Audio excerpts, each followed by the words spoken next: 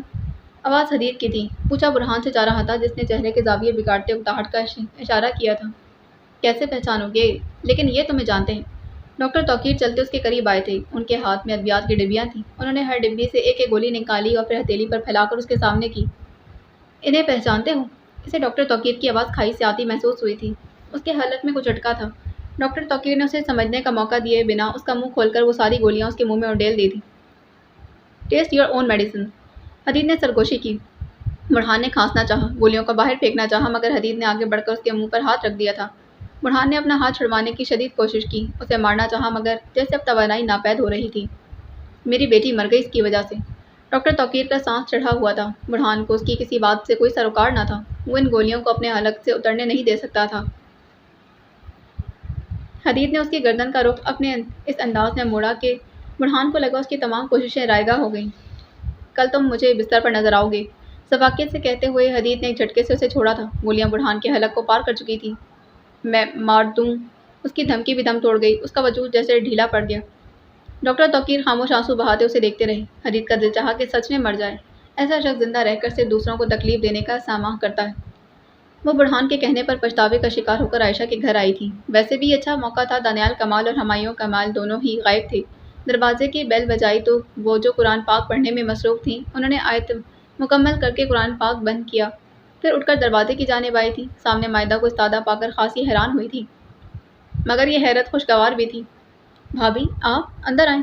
عائشہ نے راستہ دیا تو ہچکچاتی ہوئی اندر بڑھ گئی تھی۔ عائشہ نے محبت سے انہیں صوفے پر بیٹھنے کا اشارہ کیا تو وہ خاموشی سے بیٹھ گئیں۔ ان کے حلیے کے برعکس عائشہ سر پر دوپٹے کو دوہرا کر کے لپیٹے عام سے سوٹ میں ملبوس تھی، چہرے پر وہ شفافیت جو ان کا برسا تھی۔ کیسی ہیں بھابھی؟ عائشہ نے ہی ماحول کی خاموشی کو توڑا تھا۔ مائدہ لب چباتی رہی، پھر ہولے سے سر ہلا دیا۔ ٹھیک ہوں۔ بھائی اور برہان کیسے ہیں؟ وہ اب عام حالات میں پوچھ رہی تھی۔ معلوم ہی نہیں ہو رہا تھا کہ ان کے بیچ ساری سالوں کی رکاوٹ رہی تھی۔ وہ بھی ٹھیک ہے۔ ہاں، برہان سے تو میری ملاقات ہو گئی تھی برلن میں۔ ماشاءاللہ سے اتنا خوبرو اور کڑیل جوان نکلا ہے کہ اس پر رشک آتا ہے۔ مائدہ ہلکا سا مسکرائی تھی۔ تم تو شروع سے کہتی تھی کہ برہان جب جوان ہوگا تو سب کو حیران کر دے گا۔ عائشہ نے سر ہلا کر تائید کی۔ تمہاری جاب کیسی جا رہی ہے؟ اب کہ مائدہ نے ہچکچاہٹ کا پردہ چاک کرنے کی صحیح کی۔ جاب کا کیا ہے، حکومت کا جب دل کرتا ہے نکال باہر کرتی ہے۔ اب مجھے اتنی سینئر ڈاکٹر کو بھی فارغ کر دیا ہے۔ خیر کیا ہی کہہ سکتے ہیں، وہ بوجھل دل سے گویا ہوں۔ مائدہ نے ورتا حیرت سے انہیں دیکھا۔ تم اپنے گھر کیوں نہیں آتی عائشہ؟ میرا گھر تو وہ تھا پی ایم اے، جہاں پر میرا شوہر اور بیٹی ساتھ ہوتے تھے۔ اب تو بس رہنا ہے، جہاں کہیں بھی رہ لوں فرق نہیں پڑتا۔ وہ بڑے ضرب سے کہہ رہی تھی۔ پی ایم اے نے کئی زخم تازہ کر دیے تھے، انہی زخموں میں سے ایک میں جھانکو تو منظر واضح ہوتا دکھائی دیا۔ عائشہ کب سے انہیں دیکھ رہی تھی، جو درخت کے پاس کھڑے کسی سے محو گفتگو تھے۔ ان کے چہرے پر بیک وقت غصہ، بے چینی اور بے بسی بھی تھی۔ انہیں حدید سے ملنے جانا تھا، اس کی ایگزامز تھے، اسے بایولوجی میں مدد چاہیے تھی۔ مزید برآں انہوں نے اس سے وعدہ کیا تھا کہ وہ اس کے لیے کوکیز بیک کر کے لائیں گی۔ پروفیسر جب سے پروجیکٹ کے سلسلے میں جرمنی گئے تھے، انہیں کبھی کبھار حدید سے ملنے کی درخواست کر کے انہیں کبھی کبھار حدید سے ملنے کی درخواست کر کے گئے تھے۔ ان سے قبل آدم نے حامی بھری، بلکہ وہ تو یہ چاہتے تھے کہ حدید ان کے پاس رک جائے، مگر انہوں نے ان کی پریشانی کی غرض سے انکار کر دیا۔ وہ آدم کو بتا کر ہی جانا چاہتی تھی، مگر ان کی کال ختم ہونے میں ہی نہ آ رہی تھی۔ وہ وہیں کرسی پر بیٹھے انتظار کرنے لگیں۔ شدید سردی کے دن تھے۔ آدم بنا کسی شال یا جیکٹ کے کھڑے تھے۔ انہیں پریشانی لاحق ہوئی۔ وہ فوری اپنے کمرے میں گئیں اور جب ان کے قریب آئیں تو ان کے ہاتھ میں شال تھی۔ انہوں نے نرمی سے ان پر شال اڑانی چاہی۔ جب آدم نے ہاتھ کھڑے کرتے انہیں روک دیا تھا، وہ سوالیہ نگاہوں سے انہیں دیکھنے لگی۔ کچھ کھٹک رہا تھا۔ آدم کی نگاہوں میں کچھ عجیب سا تاثر تھا۔ انہوں نے کال کاٹی، پھر فون پر کچھ دیکھنے لگے تھے۔ کوئی اور وقت ہوتا تو وہ عائشہ کو یوں ٹھنڈ میں کھڑے رہنے پر نرمی سے جھڑک دیتے، مگر وہ تو یوں تھے کہ گویا عائشہ کا وجود یہاں تھا ہی نہیں۔ آدم میں پروفیسر کے گھر جا رہی تھی حدید سے ملنے۔ پروفیسر کیوں کہتی ہوں؟ جی؟ انہیں آدم کے سوال کی سمجھ نہ آئی تھی۔ میں نے کہا تھا بھائی کہا کرو، پھر بھی تم پروفیسر کہتی ہو۔ کیوں بھائی والا رشتہ چاہتی نہیں؟ عائشہ ان کے الفاظ پر شردر رہ گئی تھی۔ یہ کیا کہہ رہے ہیں آپ؟ انہوں نے تڑپ کر پوچھا۔ خدا کی قسم کھا کر بتاؤ کہ تم اسے پسند نہیں کرتی تھی۔ آدم کرب کی انتہا سے گزرتے پوچھ رہے تھے۔ کسے؟ لقمان کو۔ تم اسے پسند کرتی تھی نا، اور اب بھی کرتی ہوں۔ ایک پل کو جیسے انہیں مما کچھ سمجھ آیا تھا۔ کرتی تھی، مگر وہ پسند صرف ایک ٹیچر کی حیثیت سے تھی، اسے زیادہ کچھ نہیں۔ سچ بولا گیا۔ آدم سے نکاح چاہے زبردستی بابا کی منشا سے ہوا تھا، مگر ایک حقیقت بدرجہ اتم موجود تھی کہ عائشہ کو محبت صرف آدم سے ہی ہوئی تھی۔ وہ کچی عمر کی پسندیدگی تھی جو لقمان عالم کے لیے محسوس ہوئی تھی، اس سے زیادہ کچھ بھی نہیں تھا۔ نکاح کے بعد سے تو انہوں نے لقمان عالم کے بارے میں سوچنا بھی ترک کر دیا تھا۔ وہ ان کے ٹیچر تھے، محض استاد، ان کے لیے محترم اور قابل عزت۔ میری آنکھوں میں دھول جھونکی جا رہی تھی۔ وہ کچھ ماننے کو راضی نہ تھے۔ کیا ہو گیا ہے آپ کو؟ ایسا کچھ نہیں ہے۔ عائشہ نے انہیں شانوں سے تھامنا چاہا تھا، جب آدم نے ان کے ہاتھ جھٹک دیے۔ وہ صدمے سے اپنے پہلو میں گرے ہاتھ دیکھتی رہی۔ ایسا پہلے کبھی نہ ہوا تھا۔ وہ تمہارے ساتھ وقت گزارنے کے لیے یہاں آتا تھا، رات بھی رکتا تھا اور… بس کریں، آپ کو معلوم بھی ہے آپ کیا کہہ رہے ہیں؟ ایک مقدس رشتے کی توہین کر رہے ہیں، اور رات رکنے کی بات کرتے ہیں آپ نے انہیں روکا نہیں۔ آپ نے انہیں روکا تھا کیونکہ حدید بخار میں سلگ رہا تھا۔ پوری رات وہ اس کمرے سے باہر نہیں نکلے، اور آپ ان پر الزام لگا رہے ہیں۔ رونے کے باعث جہاں آواز نمتی وہیں غصے کی تپش سے رڑکتی ہوئی بھی تھی۔ محبت ہو تو ایسی، اب بھی اپنی نہیں اس کی پرواہ ہے۔ آدم کے کان تو جیسے بندی ہو گئے تھے۔ وہ ان کی کسی بات کو ماننے کے لیے تیار ہی نہیں تھے۔ ہاں، کیونکہ اگر انہیں معلوم ہوا کہ ان کا دوست ان پر کیا الزام لگا رہا ہے تو میں اپنی نظروں میں گر جاؤں گی۔ واہ عائشہ بی بی واہ، مجھے ہر طرح سے دھوکے میں رکھا۔ پھر اس کے بعد کتنی تسلی سے سب کہہ رہی ہوں۔ ثبوت ہے آپ کے پاس؟ ایک پل کو آدم خاموش ہو گئے، پھر فون آگے بڑھا کر ان کے سامنے کیا۔ یہ دیکھو وہ تحفے جو تم کالج کے دور سے اسے دیتی آ رہی ہو، وہ ابھی تک پہنتا ہے اسے۔ وہ اس سیاہ نگ والی انگوٹھی کی بات کر رہے تھے جو عائشہ نے لقمان کو بطور استاد دی تھی۔ انہوں نے کرب سے آنکھیں میچیں۔ کہو کہ یہ تم نے نہیں دی تھی؟ اندر کہیں وہ چاہتے تھے کہ عائشہ انکار کر دے کہ میں نے ہی دی تھی۔ ان کا بھرم پاش ہوا۔ اور یہ بھی سنو، انہوں نے فون پر ریکارڈنگ کھولی تھی۔ میں آدم کو سب بتا دوں گی۔ وہ وائس ریکارڈر تھا۔ جس وقت عائشہ فدور کے تحت سب کے خلاف جا کر لقمان سے شادی کرنا چاہتی تھی۔ وائس سننے کے بعد انہیں لگا کہ سب برباد ہو گیا۔ انہوں نے اپنی صفائی میں لب کھولنے چاہے مگر الفاظ غائب ہو گئے۔ شرم آ رہی ہے مجھے کہ میری بیوی میرے دوست سے محبت کرتی ہے۔ جلتی آنکھوں سے انہیں دیکھتی عائشہ قسمت کی ستم ظریفی پر حیران تھی۔ کیا عورت کی پسند اتنا بڑا جرم بن جاتی کہ سالوں بعد بھی اسے اس کی لرزش کا حوالہ دیکھ کر بے وقت کر دیا جائے؟ تمہاری محبت پر تو تمہیں میڈل سے نوازنا چاہیے کہ اس کے بیٹے کو بھی قبول کرنے کو تیار تھی۔ تم حدید سے بھی اتنی ہی محبت اس لیے کرتی ہو نا کیونکہ وہ لقمان کا بیٹا ہے۔ زمین میں گڑھ کر دفن ہونا انہوں نے آج محسوس کیا تھا۔ آدم علامتی نگاہ اس پر ڈالتے جا چکے تھے۔ وہ برف ہو گئی تھی۔ عائشہ، مائدہ کی آواز انہیں واپس فیصلہ آباد میں موجود گھر میں لے آئی تھی۔ میں معافی مانگنے آئی ہوں، تمہارے حق میں زیادتی ہوئی ہے مجھ سے، شرمندہ ہوں۔ تمہارے ایکسیڈنٹ کے بعد ملنا چاہتی تھی مگر جانے ہمت مفقود رہی۔ ابھی برہان حوصلہ نہ دیتا تو شاید ساری عمر اسی پچھتاوے میں گزار دیتی۔ انہوں نے بڑے دل سے اعتراف کیا۔ عائشہ نے آسودگی سے انہیں دیکھا۔ جب کوئی اپنی غلطی مان کر معافی کا طلبگار ہو تو معاف نہ کرنا بھی حماقت ہوتی ہے۔ انہوں نے سر کو خم دے کر ان کی معافی قبول کر لی۔ سالوں بعد نن بھاوج ملی تھی، دل کے کئی بوجھ اتر گئے تھے۔ وہ حارث کے پاس آئے تو منشا اسے ایک طرف لے کر آ گئی۔ آپ کی خاطر میں نے برہان اور عدل سے بغاوت کی، جانے وہ کس چیز کی تمہید باندھ رہی تھی۔ حدید نے ابروچ کھائے تھے۔ میری خاطر یا اپنے ضمیر کی خاطر منشا بی بی؟ ماضی کا وہ منظر اس کی نگاہوں کے پار جھلکا تھا۔ مجھے اغوا کیا گیا تھا سر۔ یہ اس کے اغوا کے ایک ہفتے بعد کا وقت تھا جب وہ چھپ کر اسے ملنے آئی تھی۔ اسے لگتا تھا کہ صرف حدید ہی سب سنبھال سکتا ہے۔ اسے اس شخص پر بھروسہ تھا